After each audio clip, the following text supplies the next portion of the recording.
Celebrities पे भी, actors, को एक्टर्स पे भी बहुत नॉर्मल है कि आपको, आप जब साथ काम करते हैं, जब आप देखते हैं दिल आ ही जाता है।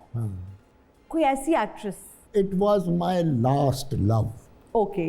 But my first marriage. Okay. शायद आपको तो नहीं याद होगा, आपको पता भी नहीं होगा इस बात का। सरमद, इमरान, हिना और कंवल की जो वालदा थी जी, she was newscaster at PTV। Okay. और इन्नी सोहनी सी कि मैं गौर नाल वेखदा नहीं हुंदा सा कि मैली हो जाए। अरे क्या बात है। मेरा उनका कुछ एज डिफरेंस भी था। She was younger than you या elder than you? I was younger. Really? Yes. कितना एज डिफरेंस था दोनों में, if you don't mind telling? 15 years. 15 साल आप उनसे छोटे थे।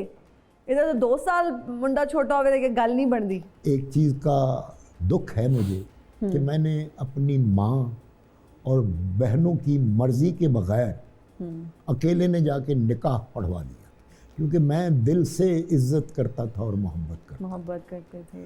और उसी खातून के बारे में लोगों ने कहा कि जी अब इनकी और औलाद नहीं हो सकती, ये 4 बच्चे उन्हीं से। वक्त गुजरता रहा, वक्त का पहिया चलता रहा और उनकी डेथ हो गई और ये बच्चे छोटे छोटे।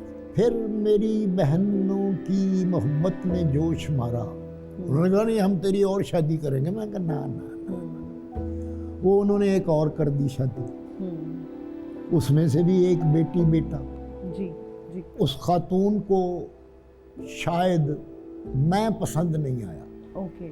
मैंने तो गुजारा कर ही लेना था, तो वो मुझे छोड़कर चली गई।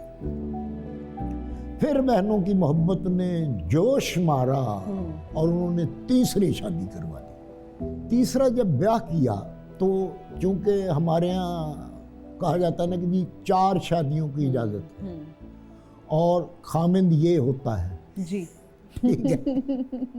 तो मैंने कहा ये 3 तक तो बात ठीक रही, अब चौथी जो है वो टेढ़ी है। तो चौथी नहीं होनी चाहिए। फिर वो जो चौथी तीसरी थी, सॉरी मेरे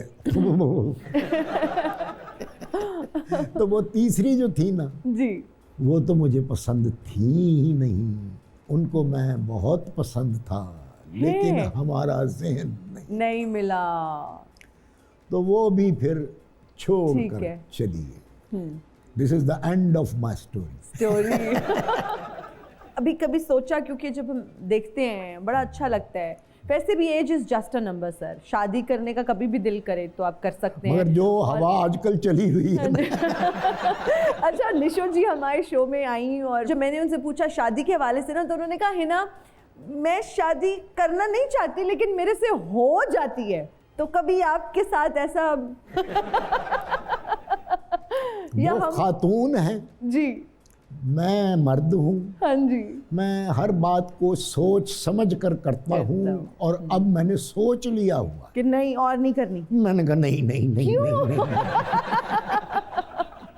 ओके। अच्छा सर, आपने अपनी फैमिली का जिक्र किया, माँ के बारे में भी हम जानना चाहेंगे। माँ के साथ कैसा रिश्ता था आपका, कैसा बॉन्ड था? अगर शिर्क ना होता मैं अपनी माँ की नमाज भी पढ़ता।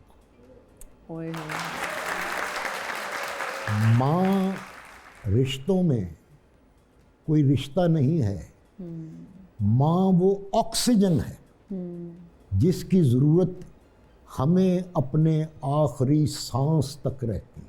तो ऑक्सीजन के बगैर कोई जिंदा रह सकता? नो वे। मैंने माँ को वो दर्जा दिया। माँ की कमी तो बहुत महसूस करते होंगे, तो अगर माँ फर्ज करें अगर वापस मिल जाए तो सबसे पहले क्या करेंगे? फर्ज करें बस उसके कदमों में ज़िंदगी गुजारूंगा, मैं कहीं इधर उधर नहीं जाऊँगा। या मैं ये दुआ करूँगा कि या अल्लाह इसके कदमों में मुझे बुला ले। मैंने वहाँ अम्मा जहाँ दफन है मैंने वहाँ अपनी जगह रखवाई हुई है। अच्छा, अपनी वालदा के साथ हज पर गया था तो मैं आबे ज़मज़म में 2 कफन भिगो कर सुखा कर लेकर भी आया हूँ। वैसे तो हर वक्त हर पल माँ को इंसान याद करता है, बहुत याद आती है, बहुत ज़िंदगी मुश्किल लगती है माँ के जाने के बाद, बाप के जाने के बाद।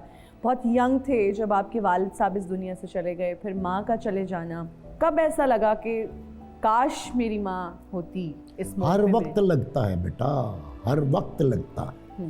मुझे बाद में पता लगा कि मेरी माँ मेरी दोनों तीनों शादियों के खिलाफ थी, कि वो कहती थी कि मैं ब्याह कर लाऊं अपने बेटे को जाकर। उसको पता नहीं था कि बच्चा जो है अब वो बिगड़ चुका है।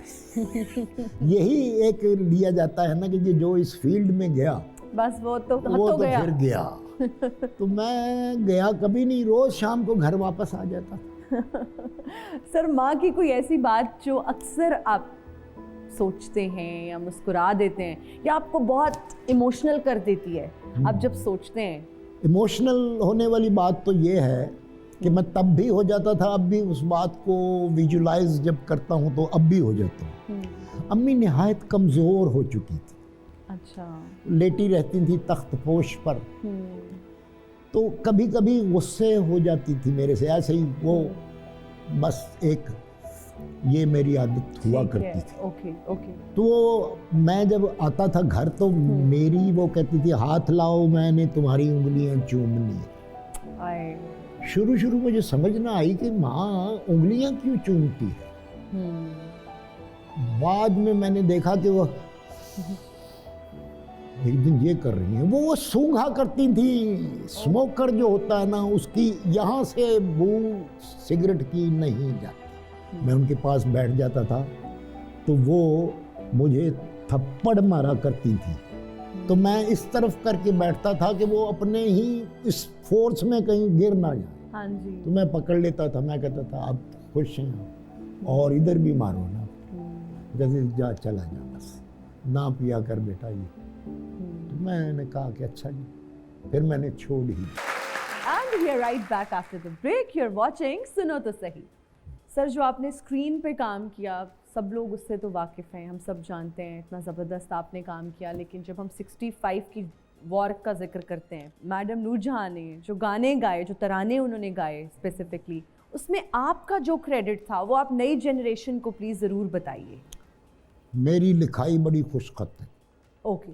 सूफी साहब ने ये तराने लिखे, ए पुत्र हट्टां ते नहीं विकदे, और इसकी इसी नौयत के जितने उन्होंने तराने लिखे, नगमात लिखे, उनको मैं, वैसे तो उसको इडियट कार्ड कहा जाता है, जिसे चार्ट बनाने वाले बच्चे नहीं लेते जी, तो उस पर मैं मार्कर से लिखा करता था। ओके। वो कागज़ था ना, तो वो कागज़ में, और फिर सूफी साहब की लिखाई भी जो थी ना, वो अपनी डॉक्टर्स वाली राइटिंग थी। नहीं, डॉक्टर से कुछ बेहतर था। ओके। वो कला कह सकती है। ओके। तो वो फिर वो ये होता था कि मैं वो लिख के ना तो मैडम के सामने खड़ा हो जाता था। अच्छा। तो मैडम वो देख कर गाती थी और फिर मुझे बहुत प्यार करती थी। सर, आपकी क्या कैफियत होती थी जब आप वो चार्ट पे लिखा हुआ वो लिरिक्स पकड़ के खड़े होते थे? मैं ये समझता था कि ये मैं भी इसमें, मैडम के जो 100 नंबर है ना, जी। उसमें 20 मेरी वजह से हैं। वाह, क्या बात है, इसमें कोई शक नहीं।